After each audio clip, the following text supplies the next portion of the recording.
Hey everyone, I'm Brian Bates, and I trust Google Maps without questioning it. West on. I'm Linda DeYoung, and I unironically use the Kahoot music at parties. And this is the One-to-One podcast, brought to you by the Learning Technology Center. Hello, Brian. How are you doing? Hey, I'm doing great. How are you? I'm doing great. And, here we are in November. That means that Thanksgiving is coming up. Fall is still in full swing. And I know for a fact that Thanksgiving is your favorite holiday. And so I thought we could start today's episode with something fun. How do you feel about that? That sounds great. I'm all in. I'm all for it. Let's go. All right. So I don't know if you've ever heard of this, but right now there is this trend circulating called a hear me out cake. Have you heard of this? I have not. I'm interested now. So basically, it's someone takes a cake and you put a bunch of characters on little sticks and you put them in the cake and you say, hear me out. But I think that this character is like cool or attractive, and you're trying to like make a case for them. And so today I thought it'd be fun to do a hear me out. We don't have a cake, but to do a hear me out for the best Thanksgiving food, because I know that you love Thanksgiving. So you'll make a case for your best Thanksgiving food. I'll make mine. And then maybe we'll even have a poll down in our podcast and see what people think. If they agree, who they agree with most. What do you think? I like this. And I've got a lot of thoughts already buzzing through my brain. So I think this is a good idea. All right. I'm going to let you go first. Okay.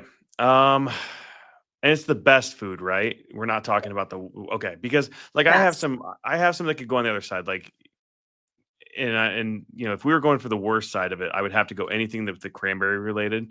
I don't understand why that's on the table, and hopefully nobody just closes out of the podcast after hearing that. But because I could go that route for the worst side, but for the best part of Thanksgiving food, I'm going to say is the dressing or stuffing, whatever you want to call it. And I'll tell you, it's funny you bring this up because I just actually got the items to make this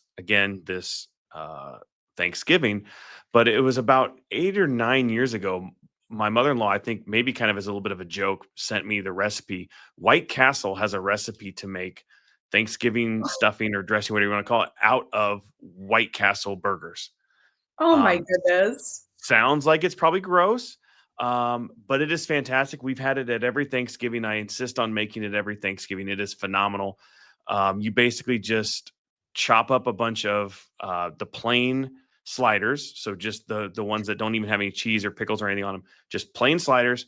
Chop them up like you would, like how you get the breadcrumbs and the bread pieces for your dressing. Throw in the celery, all the seasonings, everything else like that. Cook it normally, and it is fantastic. And it is something that I will absolutely like. I will always make that for the rest of my life as my number one must have on Thanksgiving. So a little bit outside the box, but I'm going to go with stuffing, but more specifically White Castle stuffing. And I'll put a link to that recipe in our show notes. So how about yours? Is yours as bizarre as mine, or what's your favorite food that you want to say hear me out on? First of all, we are not sponsored by White Castle, but if White No, Castle not at is all. listening and you would like And to to clarify, sponsor, I have never been to a White Castle other than to pick up the crave case to make the stuff. Like I've never gone there and been like, that sounds tasty right now. So yeah, that's not sponsored by them, nor have I ever been there other than to just pick up the stuff to make the dressing. So good point. all right. Well, I have to make my hear me out best case Thanksgiving food has got to be green bean casserole.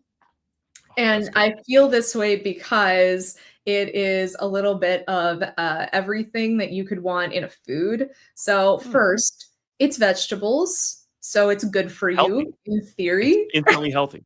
It's instantly healthy. You can use either canned or fresh green beans, and either are fantastic. And then it's got that creamy mushroom soup or concoction. I don't even really know what's in it. I just follow whatever instructions are in front of me, or I just eat whoever brings it to the party, right? Yeah. But it's got that delicious creamy gunk in it. And then the piece de resistance or the crispy onions on top, baked to perfection. I mean, you can't go wrong with that. And I'm not sponsored by green beans here. I don't I don't have like a recipe specifically from the green bean overlords to share with anyone, but I just feel like every iteration of green bean casserole that I've ever had is delicious. Much better than corn, much better than carrots, any other like veggie you want to bring to Thanksgiving. I'll pass. I just want the green bean casserole. All right. I'm gonna go. I'm gonna take one, or I'm gonna ask you to go one step further here. Okay. Um, so there's a big debate that I have sometimes is preferred style of cut green beans. Do you like just the regular cut green beans or the Oh, French style? Like, does that matter to you in the green bean casserole? Like the way that the green bean is cut? I mean, if I have a personal preference, it's just the normal cut green beans, Okay. not like because I feel like the French cut, right, are more like shredded and julienne and like Hmm. I'm just like, I don't know. I feel like I like the big chunks of the green beans, but that's not to say any French cut apologists out there, you are valid. No, I think that's it just changes the texture a little bit. So I just was Mhm. curious about that. That's one that always gets debated in our house, and so I'm with you. I That's like a if I had to have a second place, it would probably be that one as well. And then man, pies are hard to beat. So yeah, Yeah. all good stuff. Sounds good. Well, I'm gonna put that poll in our show like notes. So if people want to vote on that, feel free to vote on which one you think is the best hear me out Thanksgiving food. And without further ado, Brian, let's get into our episode. Let's go. All right. Well, today's episode is all about ed tech that we could not live without. Those tools that help us to engage with students, complete those tasks that we have that are quicker, be more innovative, forward thinking, just ways to enhance the experiences our students have in our schools. So this month we went out and we asked Illinois teachers, coaches, leaders, LTC staff members, all sorts of people to share what ed tech they are thankful for and how they use it in their schools. So before we get into our listener interviews, I wanted to ask you, Linda, what ed tech tool are you most thankful for? So the one ed tech tool that I'm thankful for that I want to highlight today is an oldie but a goodie. I'm going to go with Google Slides.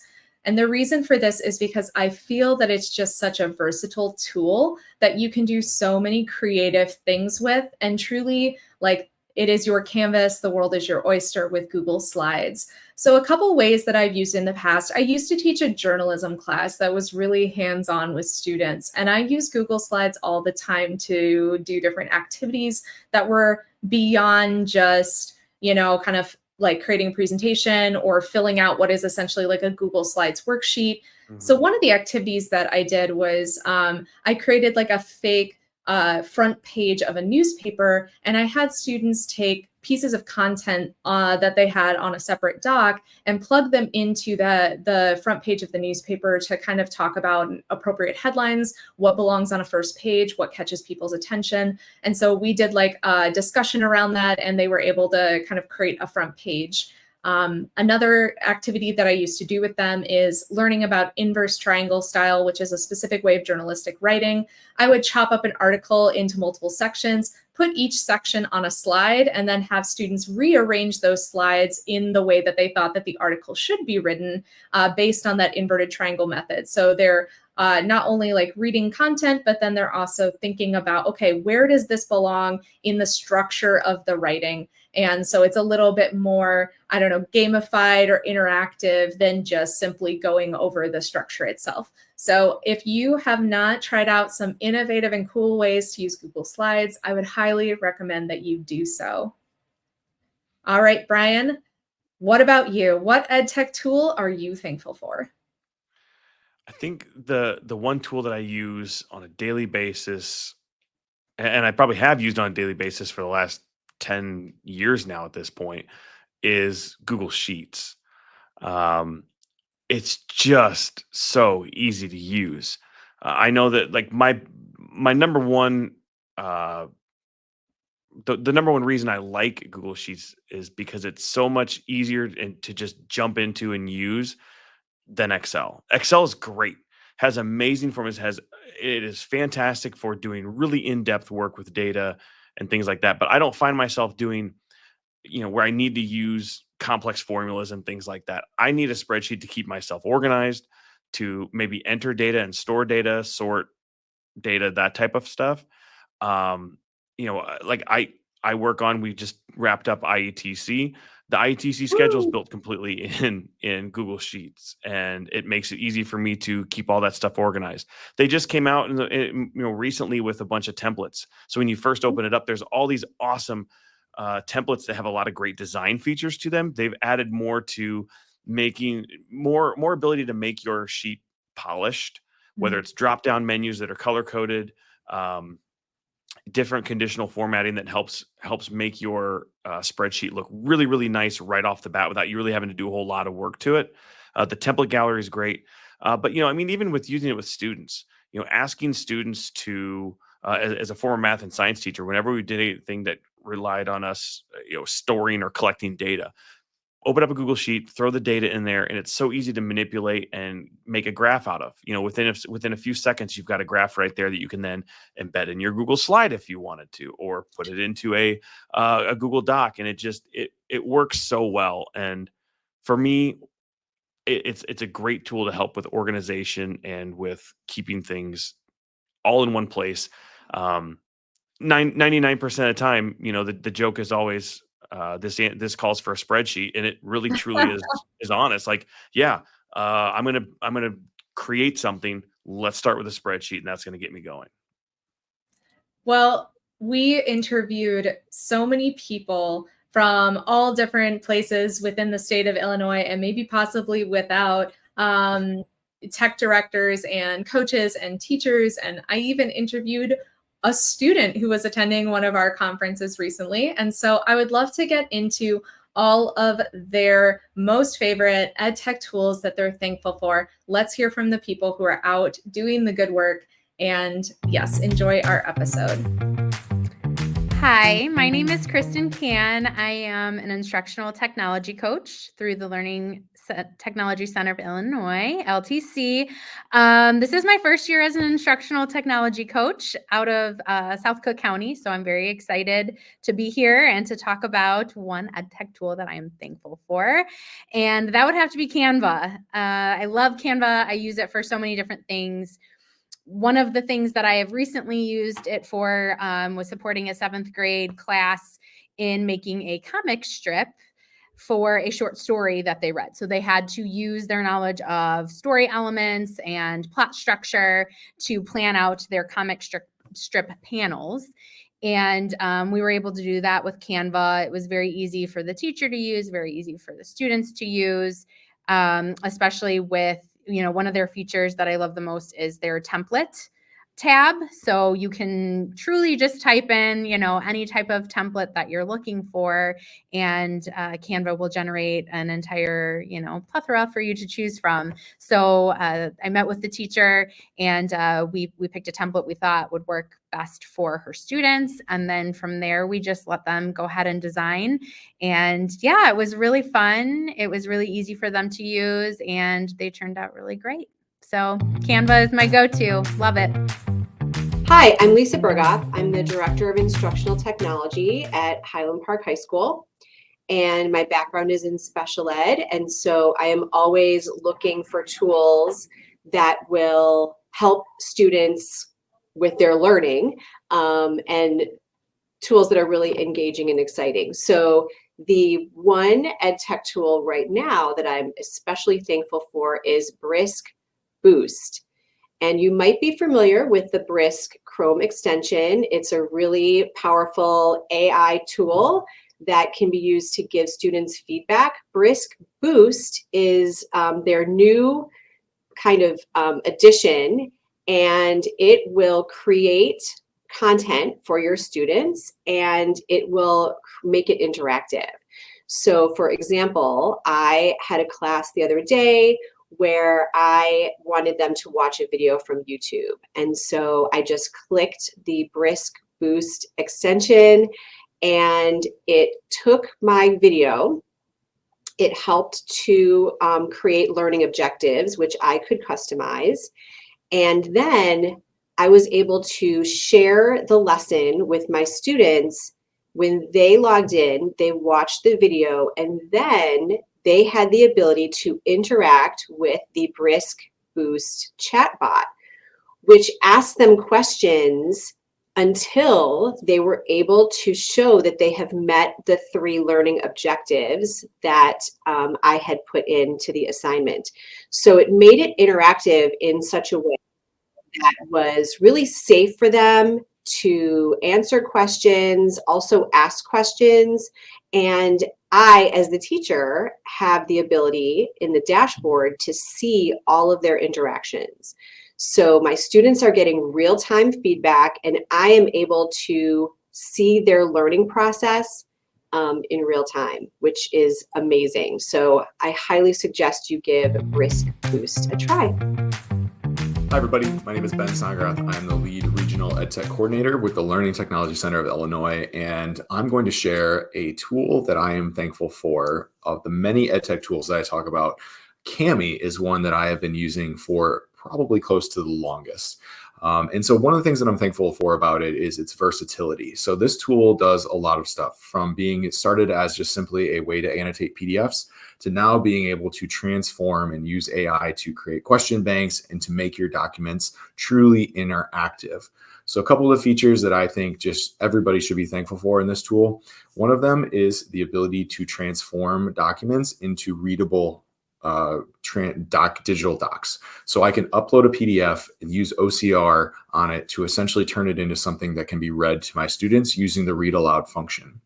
Another thing I'm thankful for as a feature with Kami is the ability to use their split and merge tools. So if you have a document that is 10, 20, 30 pages long, you can use their split and merge to open that document up and pull the pages out that you want, and then export those out as their own new file. So if you have a 30-page file and you only need 3 pages, you can use their split and merge tool to be able to do that. And then one that is simply an administrative tool, not really doing much in the classroom, but I find it to be extremely helpful, is the Add Signature tool. So you can use Kami to open up PDF files that are sent to you and you need to sign, and you can insert your signature into those files without having to print and then sign and then scan and have that process go. You can simply open it up in Kami, use the Add Signature feature, sign your name, which you can actually even open up in a web browser link on your phone and use your finger to sign, and then drop that in to the PDF that you can then send back to whoever that is. So Kami is loaded with amazing features, and it is a tool that has all the potential in the world to be able to transform your digital classroom experience and to save you on printing and making a ton of copies for your students. Its Google Classroom integration is really great. So I love Kami. I've been using it for a very long time. They're a great company, and so that is a tool that I am most certainly thankful for as I look across all the tools in my tool belt. Thank you to Linda and LTC. My name is Kumar Kayasta, and I am the coordinator of instructional technology at Westchester Public School District 92.5 in Westchester, Illinois. Today, I'd like to dive into a tool that can save you hours and simplify your workflow, the Scribe Chrome extension. Whether you're new to it or curious about how it can help, this should walk you through everything you'll need to know about getting started with Scribe. So why Scribe? It highlights and creates step-by-step tutorials automatically by capturing clicks, keystrokes, and actions on screen. So imagine that you're able to automatically document any workflow in seconds with screenshots and clear instructions. So to me, this is especially helpful for your admin, your tech specialists, and your tech coordinators, or even team leads to showcase how-tos, or for classroom teachers to showcase how-tos for your students. So step 1 is going to be installing the Scribe Chrome extension. If you haven't already, you're going to need to install a Scribe. So you head to the Chrome Web Store, search for Scribe, and hit Add to Chrome. You'll see the icon pop up in your toolbar once it's installed. You will need to set up an account, so make sure you open the account and then presumably sign in with your Google SSO. To start a new recording, you're going to just click on the scribe icon in your toolbar and press Start Recording. From here, Scribe will quietly work in the background and it will capture every click, input, and movement that you make. You could walk through a simple workflow as a test and see how it goes for yourself. What I love about this is that you can review and edit directly within the Scribe guide, which will show up in a toolbar as a pop-up on the side of your screen. When you're done, you can go back, you can hit stop recording. It is not a live recording. It's just capturing every click of your mouse and every showcase that you're trying to highlight.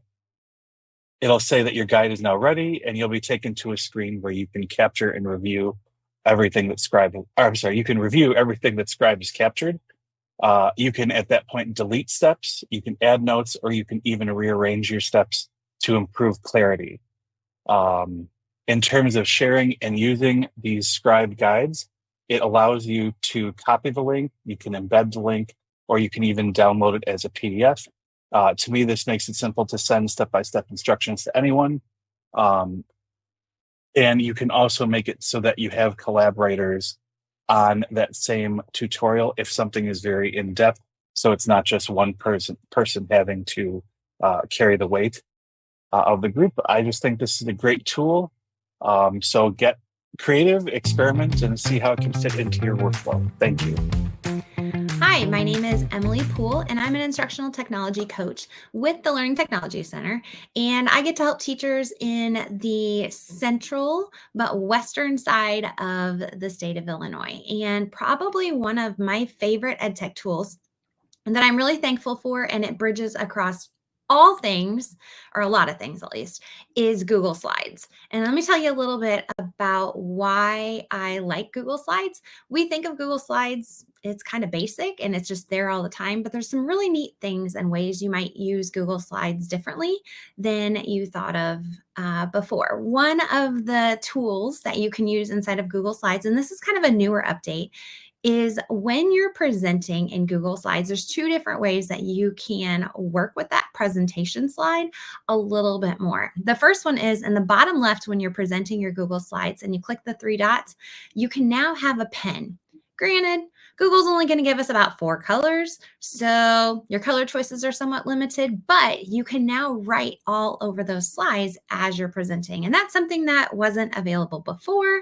So hopefully you might be able to find ways to annotate over those slides or grab your audience's attention by writing on the slides. One of the other things when you're presenting in Google Slides is to turn on that live captioning. So you can immediately add accessibility to your slides by turning that on when you're presenting over a Google slide. If you have English language learners in your classroom, turning this on is just another way for them to be able to become connected with the English language. As you're speaking, they're also able to see the words. My third thing about Google Slides is that you can change the page size. So we often think of Google Slides just in that typical landscape format, but instead think about using Google Slides to have your students create an Instagram post. Maybe you want to do a square platform. Maybe you want to create more of an interactive book type thing. You can easily change the size of a Google Slides page by going up to File and choosing Page Setup. And from there, you can actually choose the size of your slide. And that can add some different choices in how you're working with your Google Slides. So that's why I love Google Slides, is because you can do so many different things with it. And yeah, so I would use Google Slides, and I do use it a lot in our classrooms. My name is Matt Farrell, and I am one of the regional educational technology coordinators for the LTC, and I cover our east region of the state. So you may have seen me in your district or at your local ROE, or you may be in a different region and you have no idea who I am. One tool that I am very thankful for is Notebook LM. And if you have not found Notebook LM, let me tell you why it's so amazing. So it's a Google tool where you can build your own notebook with your own sources, audio files, YouTube videos, articles, PDFs, anything. and make it your own personal chatbot that's trained on that content. So what I love using it for is helping me research or brainstorm. I can pin a bunch of related articles, presentations, whatever files I have, and then I can have a chat with it, asking about some information found in those documents or how I can best synthesize some of the information. I know as a classroom teacher last year, something that was very helpful was I would upload my Google Slides presentation and I would ask it to just generate a one-page summary of that lesson. And so that helped speed up my process. I know some other teachers are starting to explore the audio overview feature of it, which is also very cool, where you can have it create a two-host podcast that they're doing a deep dive on the information found in the notebook you've created. So a lot of teachers are using it to help reinforce some learning for students who are more auditory learners, helping students get a quick snapshot, catching up on maybe things they missed if they were gone for a few days. But huge time saver, great thought partner, and super customizable to whatever you want it to be. So it's been a game changer for me, and I am extremely thankful for Notebook LM. Hi, my name is Mia Gutsell. I am an instructional technology specialist in an elementary school district in Illinois. I work specifically with grades kindergarten through 5th, and one EdTech tool that I'm thankful for is Google Calendar appointment slots. So Google Calendar appointment slots allows a user to create a calendar that others can use to schedule meetings, lessons, or general times to chat for any reason. I use this tool in so many ways to keep my schedule organized. I love it because I have set up automatic reminders to go to event attendees instead of manually sending emails for every event. I also love how through Google Calendar events, one can add in, customizable information such as documents or other resources necessary for event. I do want to preface that I am in a Google Workspace for Education district, so using Google Calendar appointment slots made the most sense within the technology in my school district. But I hope this information helps you as you try to figure out how to organize your own schedule, whatever your role might be. Hi, my name is Brian Kraus. I'm an instructional technology coach with the Learning Technology Center, and I am always thankful this time of year. One of the things I'm definitely thankful for, and an EdTech tool that I find to be a big one that I'm thankful for, is Nearpod, mainly because I don't have to go to a lot of different places. As a teacher, you're always looking for something that's engaging. I'm looking for the best accessibility for students. I'm looking for something that's going to also keep my progress going, because I can be a rambler. I can be somebody that, doesn't always stay on track because, you always, distract the history teacher. And so with Nearpod, I can keep my lesson progressions going quite well. And as a PD facilitator, I can reach a lot of different people easily. Because I can put it right on their screen directly, interact with people in the same space, as well as, use that big front-facing screen at the same time. So it's really, really helpful for me as a teacher working with kids, because I have those accessibility features. Students can be interacting with me, I can be interacting with them, and I can keep my lesson progress going. And as a teacher of adult learners, it's helpful because a lot of those same things apply for those adult learners, aside from that as well. And so I'm thankful for this year. I am definitely thankful for Nearpod. Hello, my name is Patricia Ferris. I am a District Technology Integration Specialist at Kankakee School District in Kankakee, Illinois. One EdTech tool I'm thankful for is Goblin.Tools. Goblin Tools is an AI-powered tool designed to help users break down tasks, manage their time, and increase productivity. It has a simple, intuitive interface that makes it beneficial for individuals with special needs who may struggle with executive functioning skills like organization, planning, and task prioritization. Best of all, it's free and does not require a login, so it's great for anybody, adults and students. One of the ways I used this tool was helping teachers with transition age students break down tasks and routines. I used to work in a special ed co-op as a tech coach, and one of the transition age teachers said, "Hey, I really want to teach our students how to complete some activities and routines and tasks, but I know how I would break down things, but I need to make it in a language and include all the steps that they might need. So in Goblin.tools, there's a tab called Magic to Do, where you could enter a task such as how to wash laundry, and then watch the magic happen as it provides detailed step-by-step directions. And if there is one step that is still vague or unclear, you can click the plus sign to view detailed steps within that one step. Magic to Do can also be used to break down math problems. And of course, there's tons of other tools and tabs within the Goblin.tools itself. What I like the most about it is there's 5 chili peppers in each tab so that you can decide how spicy or how much breaking down you need to do for each one of those tasks. We have more interviews coming up in just a moment, but let's take a second to pause. While we were creating this episode, a common discussion that we had was how tech has evolved over time and how thankful we were for how far that we've come. So just for reference, I grew up when computers were first being introduced in schools and homes en masse. You know, like those big boxy ones that were like the Apple computers, or I had specifically a Gateway. And then that was followed quickly by the first smartphone. And as a teacher, I saw the integration of one-to-one devices like right away in my career, followed by Google for Education. And then a myriad of EdTech tools started popping up on the scene and gaining popularity. Yeah, I think the one thing that stands out to me as far as like the trend and how far we've come along in the evolution of technology is I know when I first started teaching, um, we had computers in a computer lab, and you had to sign up for it, and you would plan your lessons and your units to work out just right so that on those days that you signed up for, you could go and use those computers. And throw in a snow day or something else happens, and suddenly you're off, and that was always really stressful. And like the computer lab was something that we always thought of as like that's a really cool thing we can go do every now and then.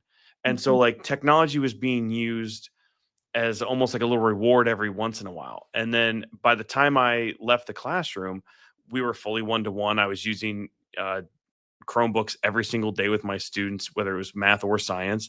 And it was just crazy to think that like, when I first started teaching, the best I could do was maybe once a month or once a quarter. And then I had them at my disposal for all day, every day. And so that was just, to me, it opened up the door. Like, you can do so much with technology, but especially when it's in front of you. And so to me, that was the biggest evolution that I saw in my career that I just thought was amazing and incredibly beneficial for us. So that I love that aspect, and I can't wait to see what happens moving forward. Like what else is going to be integrated within those devices that students will be able to use. Yeah, I agree. I mean, what you're talking about, this idea that like it's no longer a thing on the side, right? I think for me, like I consider myself a very creative person, and technology is just another outlet for creativity. But because it's so like readily accessible, in a way, like I remember the computer lab days, right? Where it's like, we're going to computer lab to type our essay. This is Yeah. wild. Or like the teacher would like roll the TV in with the VCR and be like, Bill Nye the Science Guy today. And it's like, Mhm. oh my goodness, it was just like a nice to have kind of thing. But then as technology evolved, as it became more commonplace in the classroom, I found all these outlets for creativity, more creative lessons, more creative ways to teach content, ways to gamify and engage students. And I just was like, wow, this is amazing that we are at this point, because I definitely remember the days where it was just a nice to have kind of addition to the classroom. Yeah, and the opportunity to differentiate instruction, as well as the opportunity to be flexible. You can think about those times where you maybe make worksheet copies or something like that, and you realize, oh man, we're not ready to move forward, or we're not ready for this. You could really quickly adapt on the fly with having those devices in front of you, because now if you're not printing everything off, you can easily share out a different document that you have created. And so uh, lots and lots of ways that technology has made the educational experience so much better. Yeah.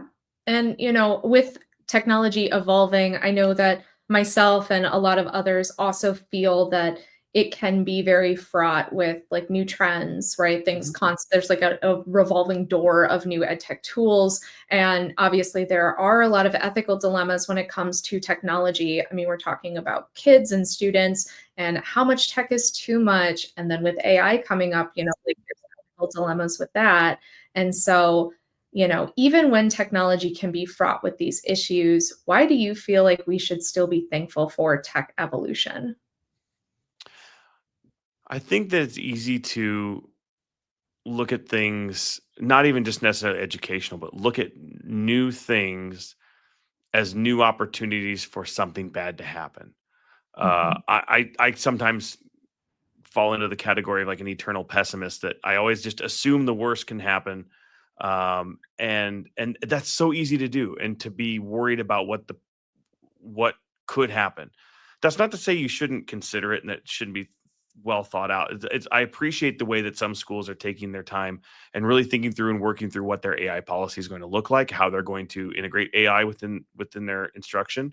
The same went back, you know, just a few years ago, to the idea of one-to-one and the amount of time and thought that went into going one-to-one. And I think that as long as you're willing to have those open conversations about the negative side, screen time, how much time are kids going to be on it? What are they going to be doing with them? Is it just another thing to babysit, to use to babysit the kids? I think that all of those different things that kind of come up, those negative ideas that come up with using tech in the classroom, it's worth, addressing and considering, and coming up with a way to hopefully mitigate those concerns.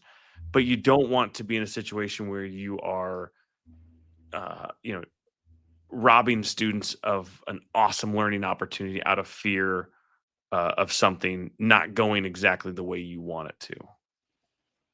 Yeah, I think I agree with you on that, that, you know, all throughout history, not even recent history, we've seen that humanity has continued to push forward, push into new innovations. And again, I like coming back to the idea of creativity. I think it's part of that creative spirit, you know, that spirit of innovation of what's next, like what are we going to make next? What are we going to do next? What's the next big thing? And like you said, every innovation comes with an ethical dilemma or challenges that should be thought through, should be conversed on, should be even sometimes like regulated in some way, shape, or form, so that these things become like safe for people to use. But ultimately, the wheel of innovation will continue. And ultimately, I think it is a net positive for society that we continue to see creativity and innovation on a large scale. So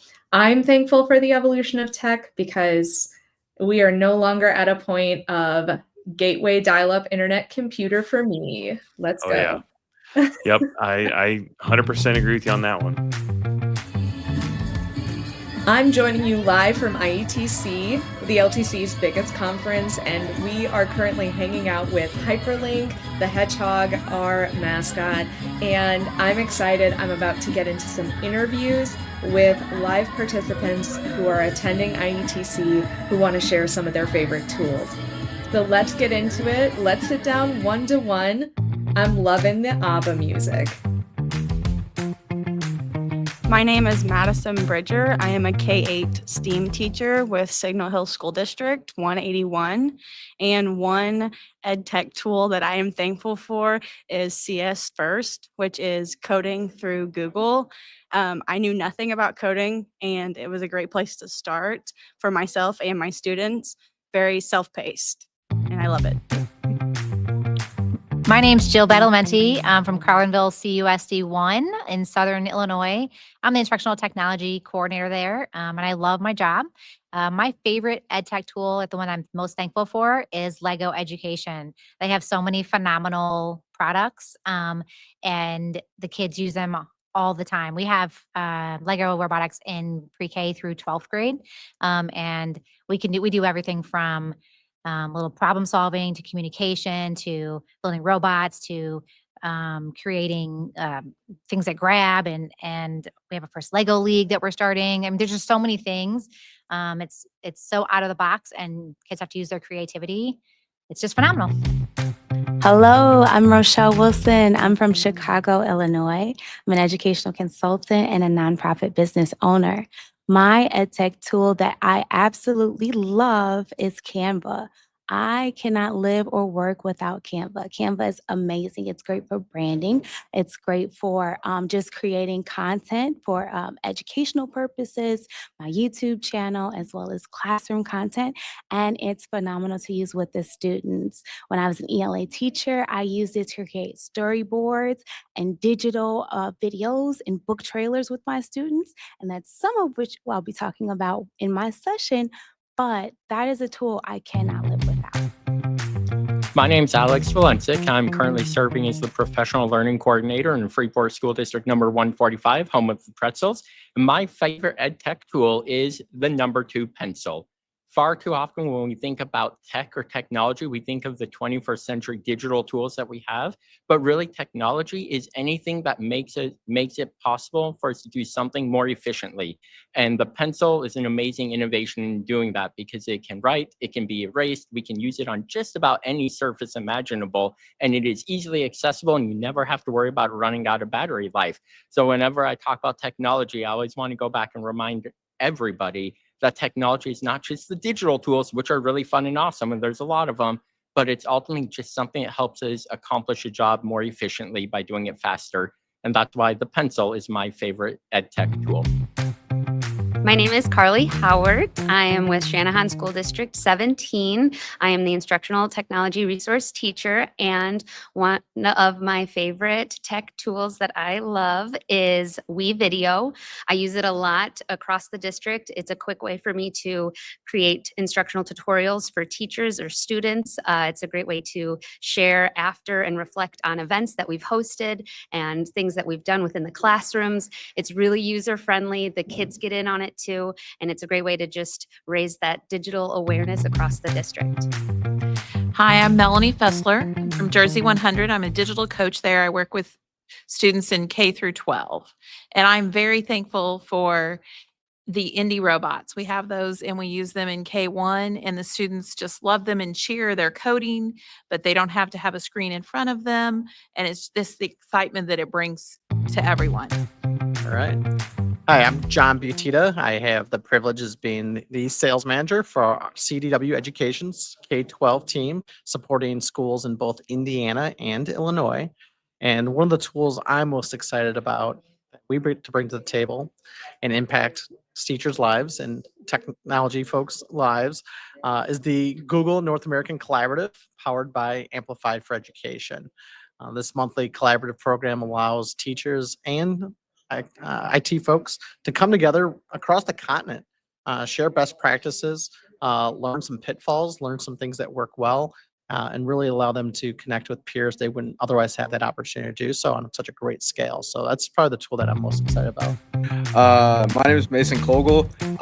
Funnily enough, I'm not a teacher. I am still a student, and I'm in an education class, and I'm here on an overnight with my teacher. And my favorite EdTech tool probably would be Kahoot. As an athlete, I, am fueled on competition. I'm way too competitive, and I also like being a nerd and being smarter than the other people around me. So Kahoot gives me a chance to blend those two aspects together and still learn.